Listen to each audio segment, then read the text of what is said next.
Airport లో వాళ్ళ హయాంలో వచ్చింది, మా పక్క నుంచి వాళ్ళు చేసుకున్నారంటూ కూటమి ప్రభుత్వంపై ఇప్పటికే వైసీపీ గవర్నమెంట్ అయితే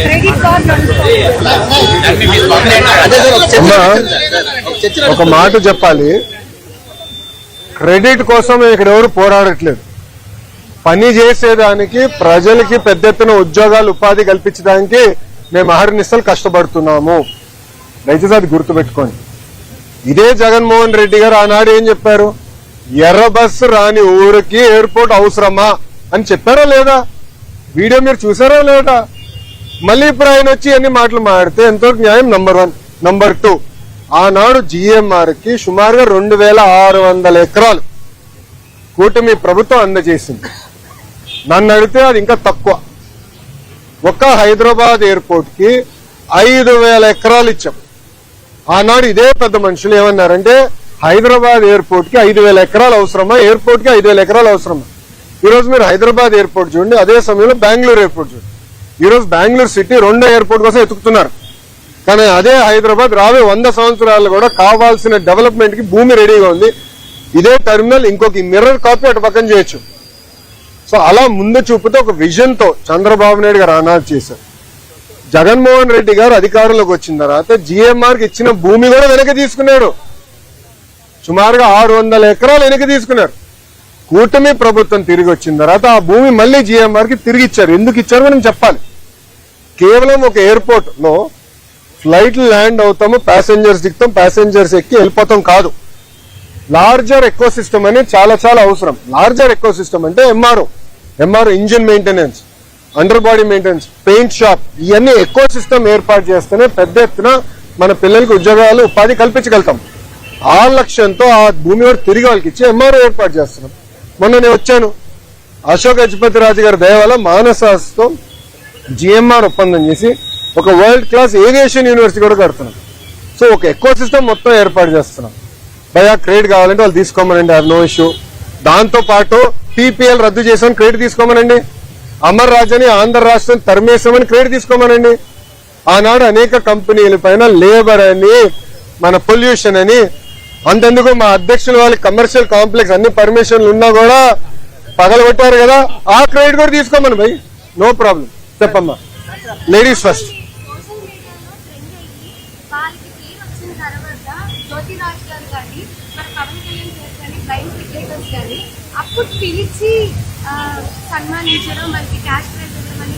అవునమ్మా, అగ్రీ అమ్మా. ఇప్పుడు ఏంటంటే స్పోర్టింగ్ ఎకో సిస్టమ్ మొత్తం మనం క్రియేట్ చేయాల్సిన అవసరం ఉంది. అందుకే మీరు చూస్తే నేను ఇండియన్ ఉమెన్ క్రికెట్ టీమ్ ని మీరందరూ గుర్తించిన ముందర నేను కలిసి రావాలి.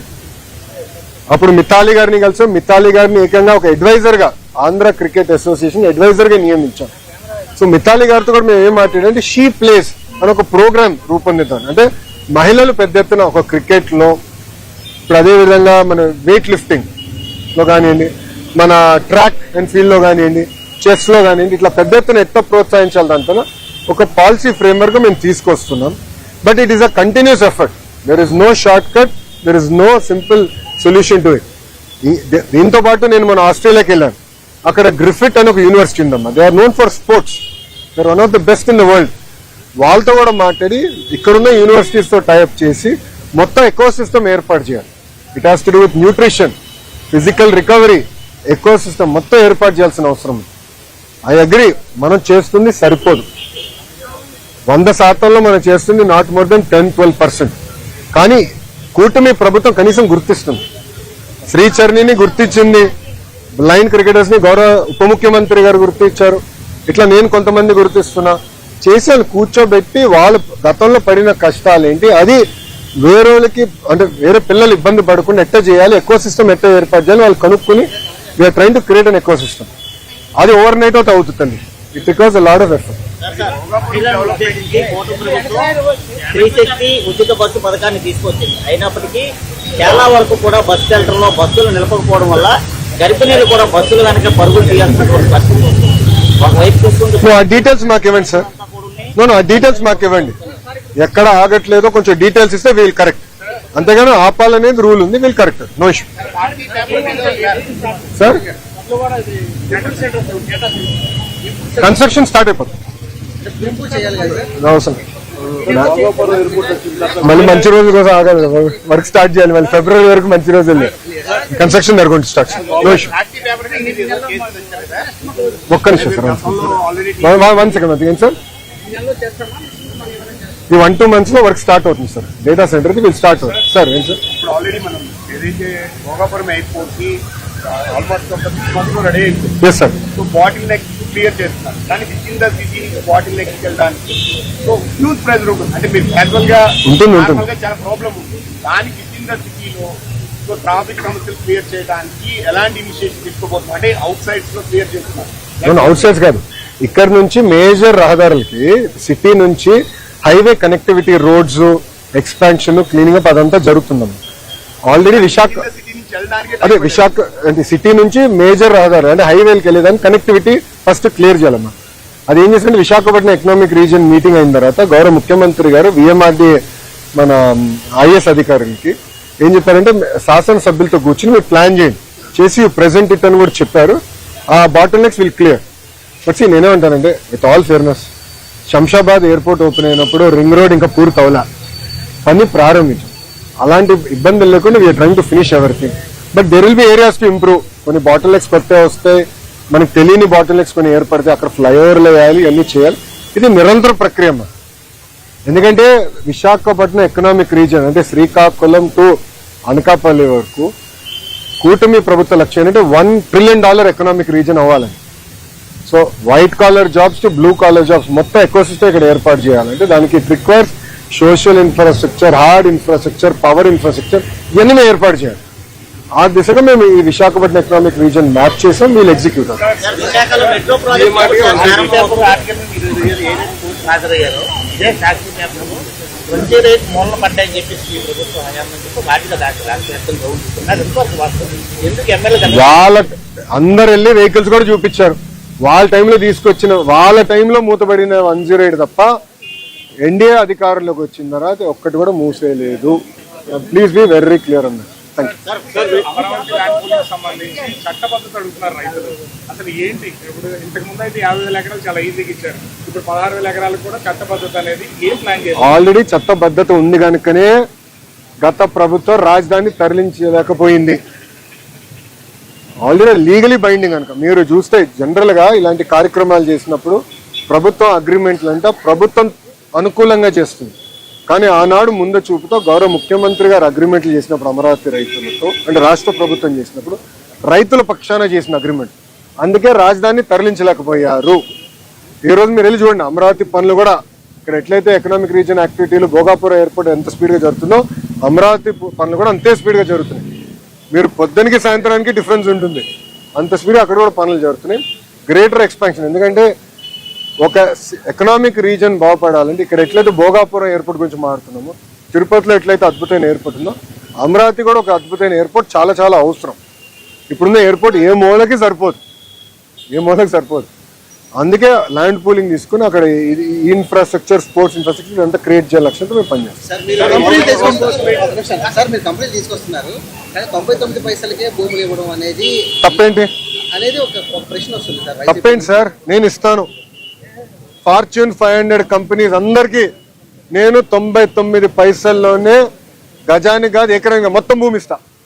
తప్పేంటి? ఎందుకంటే మేము ఉద్యోగాలు కల్పించాలనుకున్నాం. ఇక్కడ వాళ్ళ 5 సంవత్సరాల్లో చేయలేంది మేము 18 నెలల్లో చేసాం. ఈరోజు కాగ్నిసెంట్ ఎందుకు వచ్చిందండి, టీసీఎస్ ఎందుకు వచ్చింది, గూగుల్ ఎందుకు వచ్చింది? ఇన్సెంటివ్స్తో పాటు భూమి కూడా తక్కువ ధరతో మేము అందిస్తున్నాం కనుక వాళ్ళు కూడా పరిగెత్తుకుంటూ వస్తున్నారు. ఈరోజు భారతదేశంలో అన్ని రాష్ట్రాలతో పోల్చితే ఇన్వెస్ట్మెంట్స్లో ఆంధ్ర రాష్ట్రం నంబర్ 1, 25% వచ్చింది. దాని తర్వాత రాష్ట్రం దాదాపు 7-10% మన వెనుకుంది. నేను గౌరవ ముఖ్యమంత్రి గారికి నిన్న మీటింగ్లో చెప్పా, sir we will celebrate when it is 50% అని మీరు గమనించండి. ఒకే రాష్ట్రం ఒకే రాజధాని కానీ అభివృద్ధి వికేంద్రీకరణ. శ్రీకాకుళం నుంచి చిత్తూరు వరకు అంటే ఇచ్చాపురం టు కుప్పం పెట్టుబడులు తీసుకొస్తున్నాం. Decentralised development, cluster based approach అనేది మేము చేస్తున్నాం. సార్ ఈ పెట్టుబడులు విజయనగరం చేస్తున్నటువంటి వాళ్ళ మీద కఠిన చర్యలు తీసుకుంటామని నిన్న కూడా మీరు అనౌన్స్ చేశారు. వైసీపీ వాళ్ళు క్వశ్చన్ చేస్తున్నారు, ఏమ్మా? మీ వాళ్ళే విపరీతమైన ప్రచారం చేస్తున్నారు, కించపరుస్తున్నారు, మీకు అర్హత ఎక్కడ ఉందని వైసీపీ వాళ్ళు. ఆల్రెడీ మేము యాక్షన్ తీసుకున్నాము. మాకు చిత్తశుద్ధి ఉంది కనుకనే వైఎస్ భారతిరెడ్డి గారి పైన మా కార్యకర్త ఒక ట్వీట్ పెడితే, ఫేస్బుక్ పోస్ట్ పెడితే అతను జైలుకి వెళ్ళాడమ్మా. వాళ్ళు 5 సంవత్సరాలు నా పైన, కుటుంబం పైన శాసనసభ సాక్షిగా మా తల్లిని కూడా అవమానించారు. మీ అందరు చూసారు, ఆడియో ఉంది. ఏం చేశారండి?